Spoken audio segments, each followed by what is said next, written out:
Hello everyone, welcome to the next class of breathing and exchange of gases. So, today we are going to discuss about regulation of respiration. इसका मतलब है कैसे inspiration process, expiration process और full जो respiratory process है ये regulate होता है हमारे बॉडी में. ओके, सो हमारे बॉडी में ये जो रेस्पिरेशन प्रोसेस रेगुलेट होता है, मेंटेन होता है, ये इसलिए होता है क्योंकि ये बॉडी में कुछ टिश्यूज डिमांड होता है. अगर कभी मान लो मीन्स बॉडी में ऑक्सीजन रिक्वायरमेंट ज़्यादा है तो मीन्स ज़्यादा इंस्पिरेशन होना पड़ेगा. ओके, अगर कभी कभी ऐसा होता है कि ज़्यादा एक्सपिरेशन होना पड़ता है, तो ये सब बॉडी का डिमांड के ऊपर ये रेगुलेट होता है. और ये कौन रेगुलेट करता है? ये पूरे रेस्पिरेशन प्रोसेस रेगुलेट होता है विद द हेल्प ऑफ और by the neural system. Okay, body का जो नर्वस सिस्टम है ये रेगुलेट करता है पूरा respiration process. Okay, so let us see the main organ of the neural system. Okay, human nervous system का जो एक मेजर ऑर्गन है वो हमें पहले देखना पड़ेगा.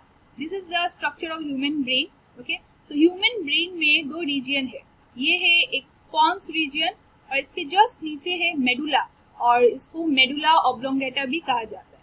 तो ये जो पॉन्स रीजन और मेडुला रीजन है, यहाँ पे प्रेजेंट है मेन रेस्पिरेटरी कंट्रोल सेंटर्स. ठीक है, ये जो रेस्पिरेशन प्रोसेस कंट्रोल होता है इसका जो सेंटर है ये प्रेजेंट होता है पॉन्स और मेडुला में. ओके, मतलब ब्रेन का ये दो रीजन में. ठीक है, तो अभी देखते हैं क्या क्या रेस्पिरेटरी कंट्रोल सेंटर्स है ये पॉन्स एंड मेडुला में. यहाँ पे जो फिगर है यहाँ पे मैंने सिर्फ पॉन्स और मेडुला रीजन दिखाए हैं. ओके, सो सेंटर्स है. Number 1 is respiratory rhythm centre. Okay, and it is present in the medulla reason. Okay, ये है मेडुला रीजन और यहाँ पे इस रीजन में प्रेजेंट है रेस्पिरेटरी रिदम सेंटर. ओके, इस सेंटर के भी अलग अलग पार्ट्स है. ओके, सो हमें अभी के लिए सिर्फ इतना जानना है कि ये मेडुला रीजन में प्रेजेंट है respiratory rhythm centre.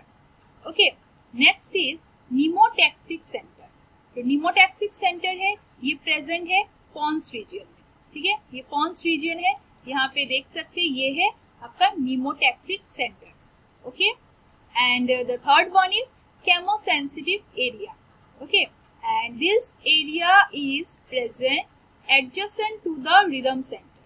Rhythm center means ये जो respiratory rhythm center जो medulla region में है इसके साइड में ही प्रेजेंट है और एक रीजन जिसको बोला जाता है केमोसेंसिटिव एरिया.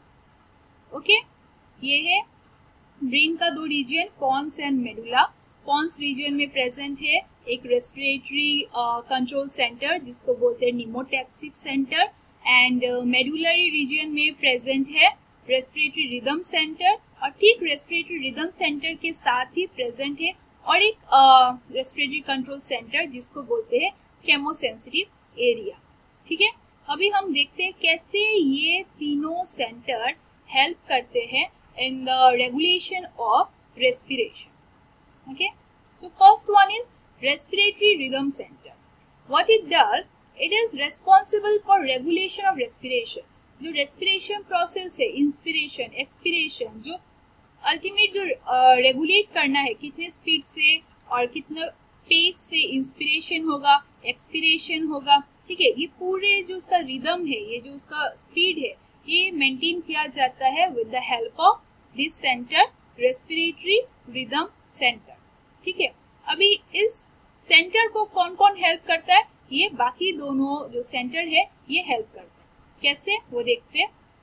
द निमोटैक्सिक सेंटर ये क्या करता है, ये मॉडरेट करता है function of respiratory rhythm centre. ये जो इंस्पिरेशन का ड्यूरेशन है, इंस्पिरेशन का स्पीड है, इसको ये स्लो कर सकता है. ठीक है, अगर इंस्पिरेशन का जो ड्यूरेशन है ये अगर स्लो हो गया तो क्या होगा, रेट ऑफ इंस्पिरेशन भी मीन्स और रेट ऑफ रेस्पिरेशन भी आपका स्लो हो जाएगा. ठीक है, मीन्स ऑल्टर होगा. ओके, तो ये निमोटैक्सिक सेंटर ये हेल्प करता है to reduce the duration of inspiration, ठीक है, जो कि ये प्रेजेंट होता है pons region. Then the chemosensitive area जो प्रेजेंट होता है adjacent to the respiratory rhythm centre. ये नाम से ही पता चला केमोसेंसिटिव मीन्स कुछ केमिकल है जिसके लिए बहुत ही सेंसिटिव है। अब वो कौन सा केमिकल है? वो केमिकल है hydrogen ion and carbon dioxide. जब हमने रेस्पिरेशन प्रोसेस पढ़ा, जो डिफरेंट टॉपिक्स हमने पढ़ा, तो वहाँ पे देखा कि कार्बन डाइऑक्साइड, ऑक्सीजन और हाइड्रोजन आयन का बहुत ही फंक्शन रहता है। तो ये हाइड्रोजन आयन और कार्बन डाइऑक्साइड ये दोनों के लिए ये रीजन बहुत सेंसिटिव है, ठीक है। और ये रीजन एक्टिवेट हो जाता है जैसे ही बॉडी में hydrogen ion and carbon dioxide ज्यादा हो जाता है, ये केमोसेंसिटिव एरिया ये एक्टिवेट हो जाता है, ठीक है। जैसे ही ये एक्टिवेट होता है, ये क्या करता है? ये सिग्नल सेंड करता है to the respiratory rhythm centre, ठीक है।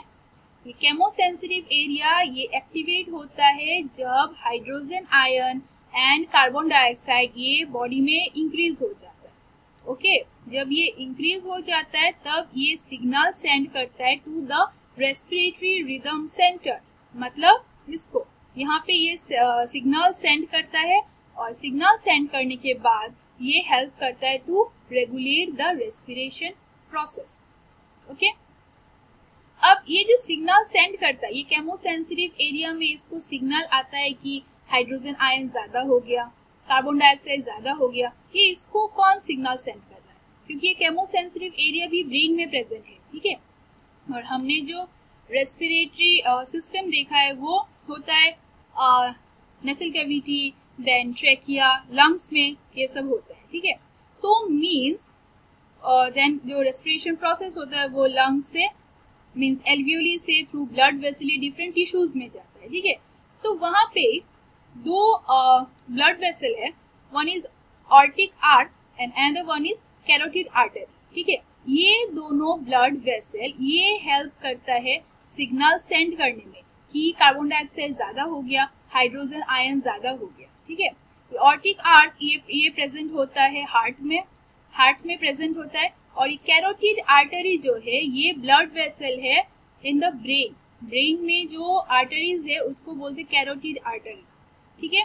तो ये दोनों सिग्नल सेंड करते हैं केमोसेंसिटिव एरिया को कि कार्बन डाइऑक्साइड ज्यादा हो गया, हाइड्रोजन आयन ज्यादा हो गया, ठीक है।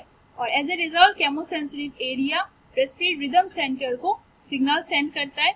आफ्टर दैट जितना भी कुछ मीन्स चेंजेस है, मीन्स ऑल्टर करना है रेट ऑफ रेस्पिरेशन में, rate of expiration, rate of inspiration, ये सब को रेगुलेट किया जाता है, ठीक है। तो ये है ब्रेन का डिफरेंट रीजन जो हेल्प करता है in maintaining the means respiratory system और to regulate the whole respiratory rhythm और रेस्पिरेटरी प्रोसेस, ठीक है। Next is some disorders, okay. We will discuss now about some disorders of respiratory system. अब जो respiratory system है उसमें different organs हैं। अब different organs में बहुत सारे मीन्स कुछ difficulties हो सकते हैं, कुछ भी problems हो सकते हैं, तो इसके वजह से different disease या disorders होंगे, ठीक है। So now we will discuss few disorders which are related to respiratory system, ठीक है। So the first one is asthma. So what happens in asthma?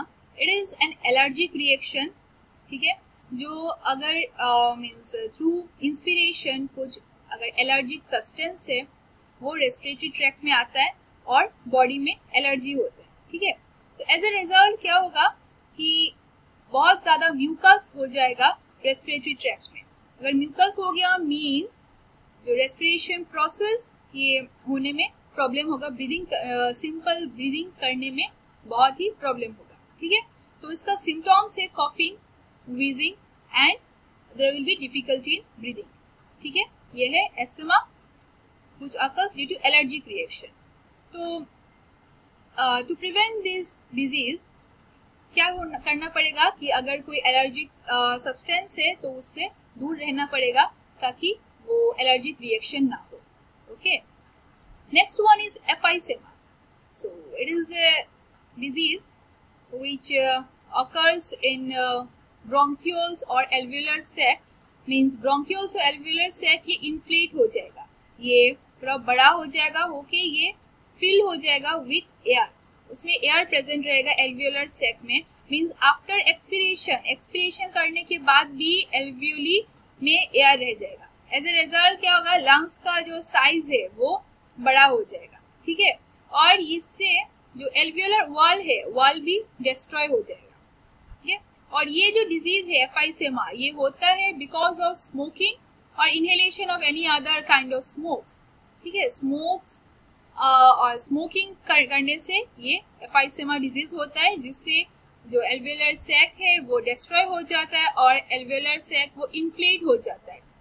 Means air हमेशा प्रेजेंट रहेगा, तो साइज ऑफ द लंग्स भी increase हो जाता है.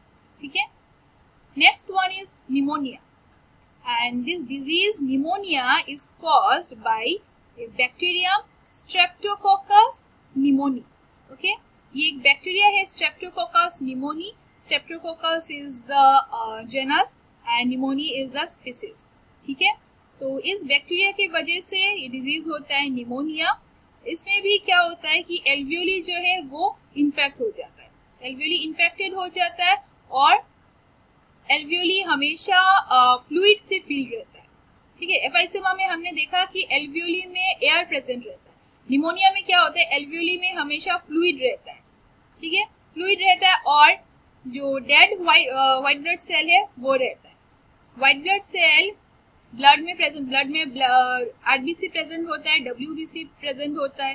ठीक है, प्लेटलेट्स प्रेजेंट होता है. जो डब्ल्यूबीसी है जो बॉडी का डिफेंस मैकेनिज्म है, बॉडी को मींस किसी डिजीज से फाइट करने में हेल्प करता है, तो वो डब्ल्यूबीसी वो भी इन्फेक्ट हो जाता है due to the attack of this bacteria streptococcus pneumonia. और ये डब्ल्यूबीसी जो डेड डब्ल्यूबीसी है वो भी रह जाता है एल्वियोली में. ठीक है, मींस एल्वियोली फिल्ड हो जाएगा फ्लूइड और डेड डब्ल्यूबीसी से. अगर एल्वियोली फ्लूइड से फिल्ड हो जाएगा तो क्या होगा, एल्वियोली का मेन काम है गैस एक्सचेंज करना. ठीक है, तो अभी गैस एक्सचेंज नहीं होगा बॉडी में, जो बहुत ही लिमिटेड गैस एक्सचेंज होगा. अगर गैस एक्सचेंज नहीं हुआ तो क्या होगा कि बॉडी में जितना ऑक्सीजन रिक्वायरमेंट है उतना बॉडी को नहीं मिलेगा, रेस्पिरेशन प्रोसेस अच्छे से नहीं होगा. ठीक है, so this is about the disease pneumonia. Okay, next is occupational respiratory disorders. So occupation means job, means किसी पर्सन को अगर उसके वर्क प्लेस से किसी टाइप का रेस्पिरेटरी डिसऑर्डर्स होता है तो उसको बोलेंगे ऑक्यूपेशनल रेस्पिरेटरी डिसऑर्डर्स. ठीक है, तो किस टाइप का ये वर्क प्लेस होगा, it could be cement factory और स्टोन क्रशिंग एरिया. ठीक है, जहाँ पे कंटिन्यूअसली वो different kinds of gas, smokes, fumes से मीन्स सराउंडेड है, तो वो कंटिन्यूअसली उसी टाइप का एयर को ही वो इनहेल कर रहे, तो उनका रेस्पिरेटरी ट्रैक्ट में कुछ डिसऑर्डर्स होगा. ठीक है, तो इसको बोलेंगे ऑक्यूपेशनल रेस्पिरेटरी डिसऑर्डर्स. तो क्या होता है इस टाइप का डिसऑर्डर्स में, मींस अगर कोई हार्मफुल गैस अगर हम लोग इनहेल करते हैं या स्मोक्स और फ्यूम्स अगर इनहेल करते हैं तो क्या होता है, जो कनेक्टिव टिश्यू है, fibrous connective tissue in the upper part of the lungs they get inflamed. ठीक है, मींस इन्फ्लेमेशन हो जाता है. इन्फ्लेमेशन मींस वहाँ पे स्वेलिंग हो जाएगा, रेड कलर का हो जाएगा. ठीक है, मींस वो डैमेज होना स्टार्ट हो जाएगा. तो कुछ एग्जांपल्स है, silicosis, asbestosis. Silicosis occurs when a person exposed to silica. Silica जो एक सब्सटेंस है उस वो जहाँ पे मैन्युफैक्चर होता है या उससे जो डील किया जाता है, ऐसा वर्क प्लेस में अगर कोई काम कर रहा है और थ्रू इनहेलेशन अगर सिलिका अगर रेस्पिरेटरी ट्रैक्ट में जा रहा है तो जो डिसऑर्डर होगा उसको कहा जाएगा सिलिकोसिस. सिमिलरली एस्बेस्टोस एक सब्सटेंस है, वो जहाँ पे मैन्युफैक्चर होता है उसके उस वर्क प्लेस में अगर कोई इनहेल कर रहा है एस्बेस्टोस तो उस डिसऑर्डर को बोलेंगे एस्बेस्टोसिस. ठीक है, मीन सब्सटेंस जिसको मीन जो सब्सटेंस इनहेल किया जा रहा है और जिसके वजह से डिसऑर्डर हो रहा है उसी से नाम रखा गया उस डिसऑर्डर का। ठीक है। Next is bronchitis. तो ब्रोंकाइटिस नाम से ही पता चल रहा है कुछ ब्रोंकास में वो डिजीज होगा। ठीक है। तो क्या होता है इसमें, जो ब्रोंकियल ट्यूब है ब्रोंकास से वो इन्फ्लेम हो जाता है, वो फूल जाता है। मींस जो एयरवे जो कैरी करता है लंग्स में वो उसमें इन्फ्लेमेशन हो जाता है। ठीक है। मींस उसमें कुछ स्वेलिंग हो जाएगा, इरिटेशन हो जाएगा, उसमें वो डैमेज होना स्टार्ट हो जाएगा। ठीक है। तो जिसके वजह से क्या होगा, जो पर्सन है वो कंटिन्यूअसली या ऑफन वो कॉफ करेगा और कॉफ के साथ म्यूकस आएगा। ठीक है। मींस वो जो ब्रोंकस है वही डैमेज अगर हो गया तो वो तो कॉमन पैसेज है और द प्राइमरी पैसेज है एयर ट्रांसपोर्टेशन का, वही अगर ब्लॉक हो गया, उसमें अगर डैमेज हो गया तो होल रेस्पिरेटरी जो प्रोसेस है, ब्रीदिंग प्रोसेस है, उसमें प्रॉब्लम आएगा और वो पर्सन जो है वो कंटिन्यूअसली कॉफ करेगा और उसके साथ साथ म्यूकस भी आएगा। तो सिम्टम्स क्या है, शॉर्टनेस ऑफ ब्रीथ। ठीक है, ब्रीदिंग शॉर्टनेस होगा, wheezing, then low fever and chest tightness. तो ये सिम्टम्स है ऑफ द डिजीज ब्रोंकाइटिस। ठीक है। नेक्स्ट इज ट्यूबरकुलोसिस, जिसको शॉर्ट फॉर्म में टीबी भी कहा जाता है। बहुत बारी आप लोगों ने सुना होगा इस डिजीज के बारे में, ट्यूबरकुलोसिस। ठीक है, टीबी। तो ये टीबी जो है ये डिजीज होता है due to a bacterium, mycobacterium tuberculosis. ठीक है, ये एक रॉड शेप का बैक्टीरिया है, माइकोबैक्टीरियम ट्यूबरकुलोसिस, जिसके वजह से डिजीज ट्यूबरकुलोसिस होता है। ठीक है। तो इसमें क्या होता है, जो बैक्टीरिया है वो धीरे धीरे पूरे लंग्स में स्प्रेड होता है और लंग्स में कुछ नोड्यूल फॉर्म करता है, देन जो रेस्पिरेटरी टिश्यूज है उसको ब्रेक करता है और लंग्स में कुछ कैविटीज, कुछ होल्स फॉर्म करता है। मींस लंग्स को डिफरेंट वे से वो डैमेज करना स्टार्ट करता है। ठीक है। तो जैसे ही टिश्यूज डैमेज होगा, टिश्यू अगर डैमेज होगा, जो ब्लड वेसल है वो भी डैमेज होगा, तो क्या होगा, जो पर्सन है वो कॉफ करेगा, कॉफ के साथ साथ ब्लड भी निकलेगा। ठीक है, क्योंकि टिश्यूज डैमेज हो रहा है, ब्लड वेसल्स डैमेज हो रहा है, तो कॉफ के साथ साथ ब्लड भी आएगा। तो ये कुछ सिम्टम्स है ट्यूबरकुलोसिस का और ये डिजीज होता है बाय माइकोबैक्टीरियम ट्यूबरकुलोसिस। ठीक है। Next is pulmonary fibrosis. तो जितने भी डिफरेंट टाइप का डिसऑर्डर्स में लंग इन्फ्लेमेशन होता है, तो कंप्लीट मतलब जब ज्यादा इन्फ्लेमेशन हो जाता है और एंड स्टेज ऑफ इन्फ्लेमेशन को बोलते हैं पल्मोनरी फाइब्रोसिस। ठीक है। तो पल्मोनरी क्योंकि लंग्स को बोला जाता है पल्मोनरी, और फाइब्रोसिस क्योंकि जो लंग टिश्यू है उसको रिप्लेस करते हैं डेंस फाइब्रस कनेक्टिव टिश्यू। ठीक है, नॉर्मल लंग्स टिश्यू को वो रिप्लेस कर देते हैं। तो इसकी वजह से क्या होता है, जो लंग्स में जो स्पेस है वो रिड्यूस हो जाता है, लंग्स का जितना स्पेस है वो रिड्यूस हो जाता है। तो रिड्यूस होने की वजह से क्या होता है, जो एयर इनहेल किया जाता है और जो गैस एक्सचेंज होना होता है, मीन जितना भी एयर का जो स्पेस है, एयर का जो वॉल्यूम है एयर, वो डिस्टर्ब हो जाता है, वो कम हो जाता है।